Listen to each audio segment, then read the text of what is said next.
320 000, c'est le nombre d'abonnés que Yomi Denzel a réussi à gagner, et ça en seulement 5 jours après avoir lancé son concours sur Instagram.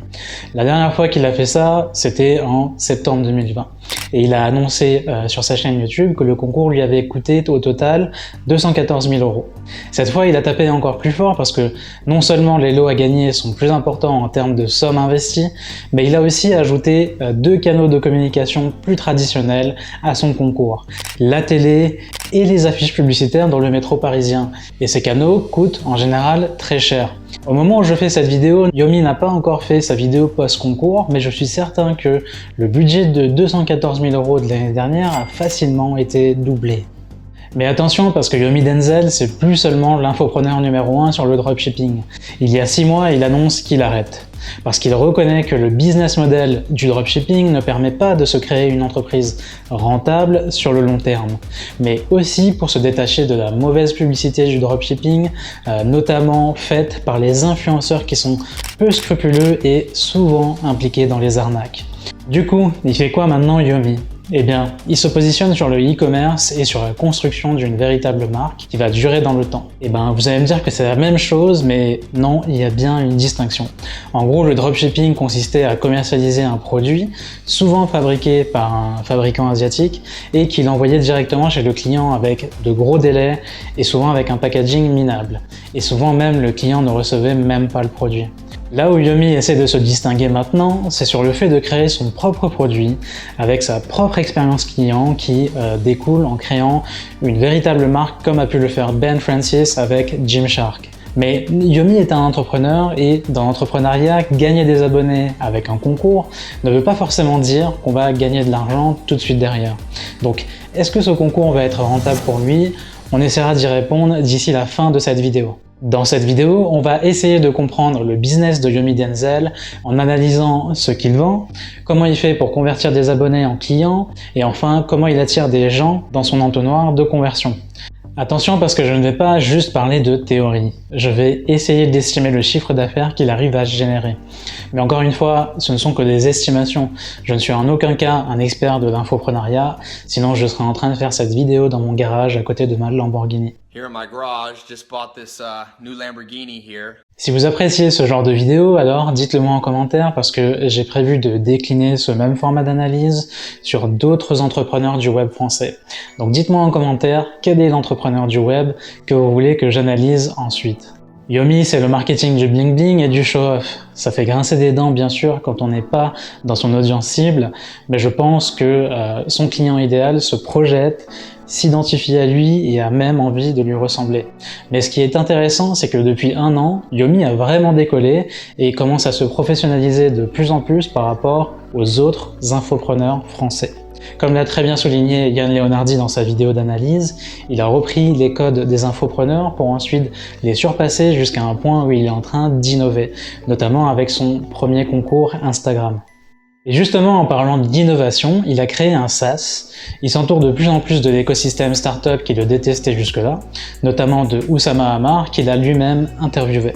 Et Oussama l'a peut-être même conseillé pour le lancement de son SaaS Minea. On en parlera juste après. Mais alors qu'est-ce que vend Yomi Denzel ? Son produit phare, c'est sa formation e-com pro. Comme je vous le disais avant, Yomi a décidé de faire un petit virage pour se distinguer du dropshipping. Il a donc tourné sa nouvelle formation vers la création d'une marque e-commerce avec tout ce qui implique autour, plutôt que de se concentrer uniquement sur le dropshipping. Maintenant, parlons argent. Une pratique courante dans l'infoprenariat français est de créer un groupe d'entraide privé dédié à la formation. Une sorte de communauté privée quoi. Et je vais essayer d'estimer combien Yomi a réussi à générer de chiffre d'affaires avec sa formation dans un instant. Souvent ce groupe est utilisé pour que les membres puissent y poser des questions, mais Yomi va plus loin en faisant une gamification de sa formation. Pour résumer, la gamification consiste à reprendre les mécanismes du jeu vidéo. Ici, Yomi crée une coupe où il va récompenser régulièrement les membres de sa formation qui arrivent à un certain palier de chiffre d'affaires. Et ça participe grandement à engager sa communauté privée parce que ça va motiver ceux qui ne s'en sortent pas encore en leur montrant que c'est possible, mais surtout ça va procurer un sentiment de réalisation à ceux qui parviennent à générer du chiffre d'affaires. Mais surtout, pour Yomi, c'est aussi un levier très puissant pour qu'il puisse obtenir des témoignages et surtout des captures d'écran qu'il va repartager en story sur Instagram. Et ça, pour faire régulièrement des appels à l'action vers sa formation. C'est du marketing classique d'infopreneur et c'est une pratique assez courante. On voit sur son groupe qu'il y a 6700 membres. Et ce groupe, on y a accès uniquement lorsqu'on achète la formation de Yomi.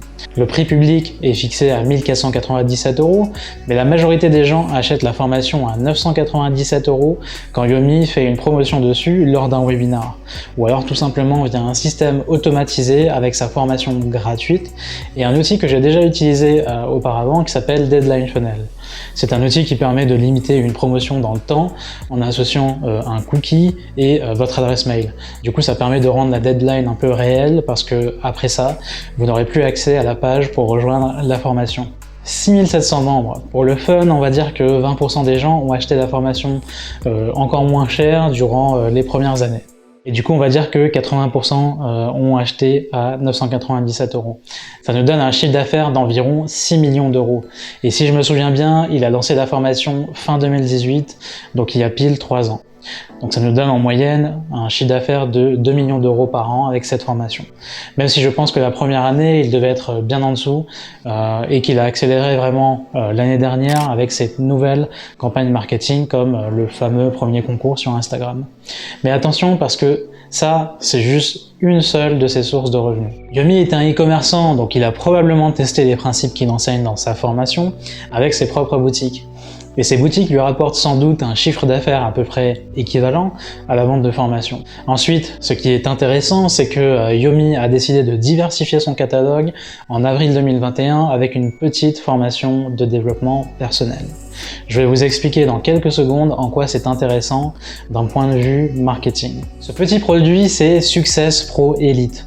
En gros, si j'ai bien compris la proposition de valeur, c'est 30 vidéos en 30 jours avec un principe par vidéo pour améliorer sa vie à travers 4 piliers.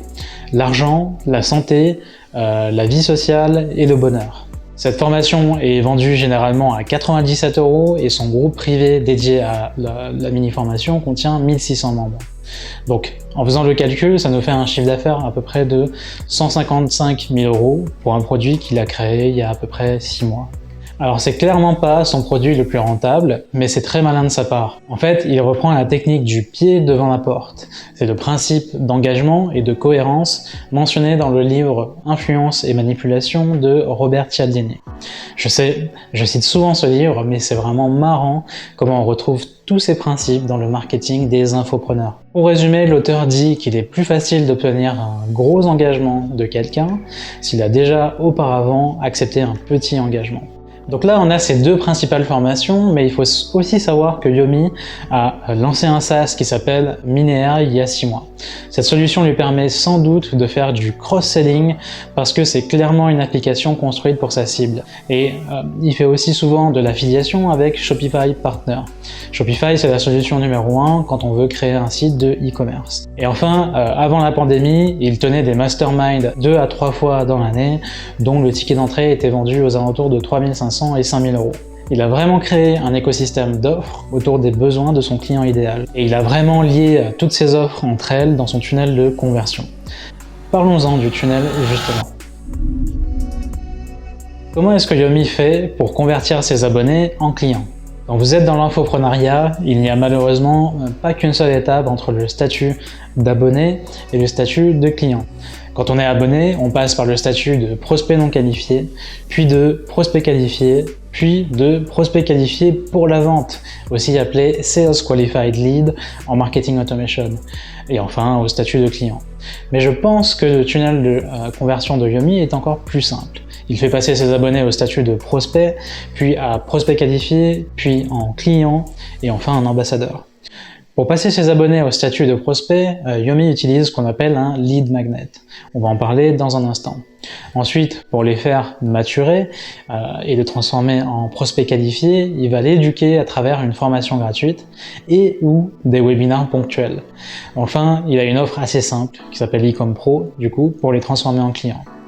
Pour ce qui est du statut ambassadeur, il s'agit des membres de sa formation qui ont déjà eu une belle success story qu'il va inviter sur sa chaîne YouTube pour partager leur histoire. Ce qui permet de compléter la boucle parce que ces success stories vont à leur tour générer de nouveaux abonnés et potentiellement de nouveaux prospects qui étaient déjà en maturation.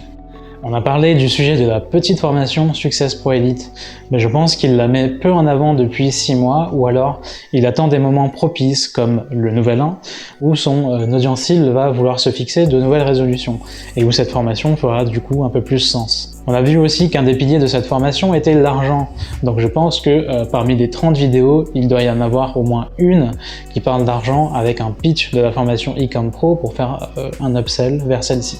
Mais clairement, le levier le plus fort reste la formation gratuite qu'il met en avant sous chacune de ses vidéos YouTube et sur le lien dans sa bio Instagram. C'est d'ailleurs ce seul lien qui était présent sur son compte Instagram pendant toute la durée de son dernier concours. Et on parlera de YouTube et Instagram un peu plus tard. La formation gratuite est utilisée comme lead magnet dans son tunnel de conversion. Un lead magnet, c'est une ressource qu'on donne gratuitement en échange des informations du prospect. Ensuite, la formation gratuite en elle-même est un levier pour éduquer et amener le prospect à maturation. Je vais essayer de vulgariser tout ça pour pas que ça vous semble du chinois. Pour résumer, c'est pas parce qu'un prospect rentre dans l'entonnoir de conversion d'une entreprise qu'il va tout de suite être converti en client. En général, sur le marché, il y a environ 3% des prospects qui sont assez chauds pour acheter tout de suite. Ce qui veut dire qu'il reste quand même 97 des personnes qui sont mis un peu sur le carreau.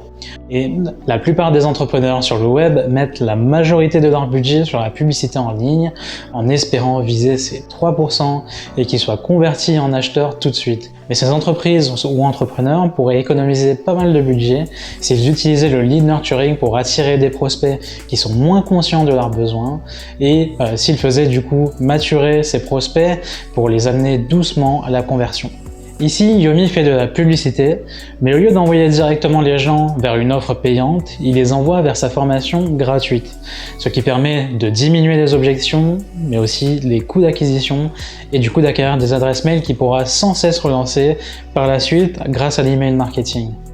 Ensuite, son canal numéro 1, c'est YouTube, au point où il est devenu la chaîne numéro 1 dans la niche du business et de l'infoprenariat. Bon, pour moi, la chaîne numéro 1 francophone reste Marketing Mania, mais bon, ça reste un avis subjectif parce que je fais pas partie de l'audience cible de Yomi et je suis fan des vidéos de Stan. Yomi met à profit ce canal puisque le lien le plus mis en avant dans la description est le lien vers la formation gratuite. Donc concrètement, comment ça se passe avec cette formation gratuite? C'est une série de 3 vidéos avec au total 3 heures de contenu. Mais les 20 dernières minutes de cette formation sont en fait un pitch bien élaboré pour vendre la formation Ecom Pro. Donc là, on a l'essentiel du tunnel de conversion de Yomi Denzel, une formation gratuite qui découle sur sa formation payante. Et il faut savoir que même si les personnes n'achètent pas dans la deadline des 3 jours, Yomi utilise un autre levier pour les convertir plus tard. En fait, il organise 2 à 3 fois par année un webinaire live où il fait une grosse promotion de 50% pour mettre encore plus d'urgence et convertir les personnes qui n'ont pas acheté via la formation gratuite. Alors c'est bien d'avoir une belle offre qui convertit et un beau tunnel optimisé, mais si vous n'avez pas de trafic, alors vous ne ferez pas beaucoup de ventes. Donc comment est-ce que Yomi Denzel arrive à générer du trafic? En creusant un petit peu, j'ai réussi à voir que Yomi avait une pub pour sa formation gratuite qui tournait sur Facebook Ads, donc sur Facebook, mais aussi sur Insta. Si vous voulez faire la même chose et voir si une entreprise fait de la pub ou non, rendez-vous sur Facebook Ads Library. Et en canaux organiques, qu'on connaît déjà, il a son compte Insta et sa chaîne YouTube. Pendant le concours, les gens devaient s'abonner à son compte Instagram, mais aussi faire d'autres actions pour maximiser la portée du concours. Une de ces actions, c'était d'aller s'abonner à sa chaîne YouTube et de regarder au moins une vidéo. Là où c'est très malin, c'est que Yomi ne se contente pas juste de la visibilité et du gain d'abonnés sur Instagram. Mais en fait, il va créer un pont vers la plateforme où il a une audience plus engagée à mon sens. Et ça, c'est YouTube. On va en parler juste après. Alors concernant Instagram, est-ce que ce concours est rentable si on ne prend que ce canal-là? Pour rappel, le dernier concours qu'il a fait a coûté 214 000 €.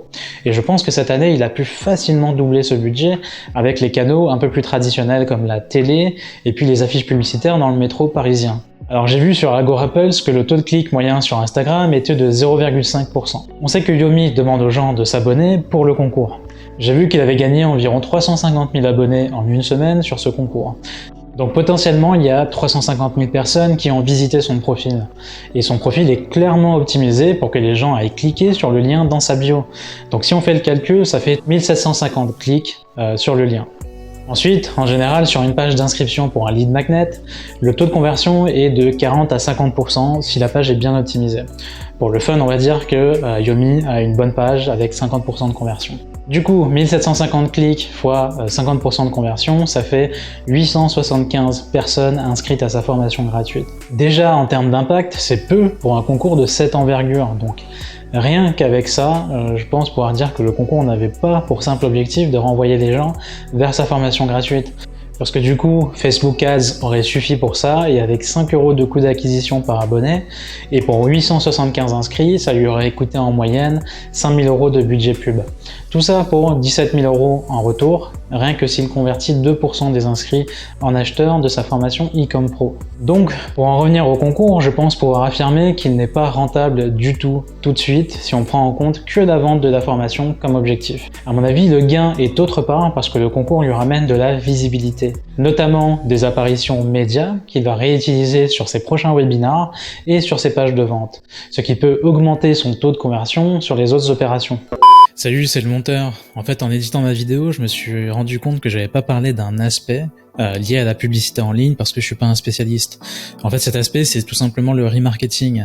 Naturellement, quand quelqu'un va interagir avec le contenu de Yomi, que ce soit sur Insta ou même sur YouTube, en fait, il peut créer une audience qu'il va ensuite remarketer ou recibler avec des publicités, et ça permet généralement de réduire ses coûts publicitaires et du coup d'augmenter son retour sur investissement. Donc, je pense que ça pouvait faire partie des objectifs de Yomi, parce que après le concours, il a prévu d'organiser des webinars pour pouvoir vendre sa formation.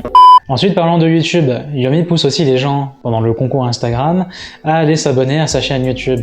Lors du dernier concours, j'ai vu qu'il avait gagné 80 000 abonnés, alors que son gain d'abonnés était aux alentours de 13 000 par mois. Et sous ses vidéos, il renvoie aussi vers sa formation gratuite. Donc ici, plus les gens s'abonnent à sa chaîne YouTube, plus il va gagner en vélocité sur ses vidéos à venir. Et du coup, plus sa portée organique augmentera. C'est comme un effet boule de neige qui va lui apporter des bénéfices dans la durée, parce que plus il va gagner d'abonnés avec ce concours, plus il aura de vues à chaque fois qu'il publiera une nouvelle vidéo, et plus l'algorithme YouTube poussera ses vidéos vers une audience de plus en plus large. Mais attention, ça c'est s'il respecte l'algorithme en termes de taux de clic, de rétention et d'autres choses. J'en ai parlé dans une autre vidéo, donc n'hésitez pas à aller voir sur ma chaîne. L'avantage de YouTube par rapport à Instagram, c'est que une vidéo a une durée de vie largement supérieure à une publication Insta. La vidéo YouTube peut encore cartonner 3 ans après sa publication grâce à la recherche s'il optimise bien son SEO, mais aussi grâce à la suggestion si elle est assez inspirante ou éducative, et que les gens envoient des signaux forts témoignant de leur intérêt à YouTube, donc le fameux taux de rétention, le watch time, etc.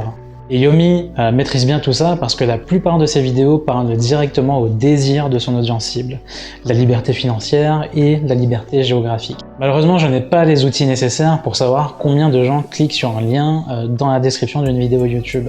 Mais imaginons que c'est la même chose sur Insta, c'est-à-dire que 0,5% des viewers cliquent sur le lien. En moyenne, il génère 15 000 vues par jour, donc ça fait 105 000 vues environ par semaine. Donc ça nous donne potentiellement 525 inscrits à la formation gratuite via la chaîne YouTube et 10 500 € de chiffre d'affaires. Et ça doit même être moins parce que la plupart des viewers se sont inscrits via Instagram. On ne pourra jamais vraiment savoir si les concours sont rentables pour Yomi sur le court terme. Mais je pense que s'il les utilise, c'est qu'il doit y avoir un bénéfice sur le long terme qu'il peut réutiliser comme élément de persuasion et de réassurance dans ses futures campagnes marketing. Si vous avez aimé cette vidéo, alors vous voudrez sans doute voir la vidéo qui s'affiche à l'écran. Et sachez que je suis en train de préparer le même type d'analyse sur d'autres entrepreneurs du web comme Olivier Roland, mais n'hésitez pas à me proposer d'autres entrepreneurs du web à analyser en commentaire.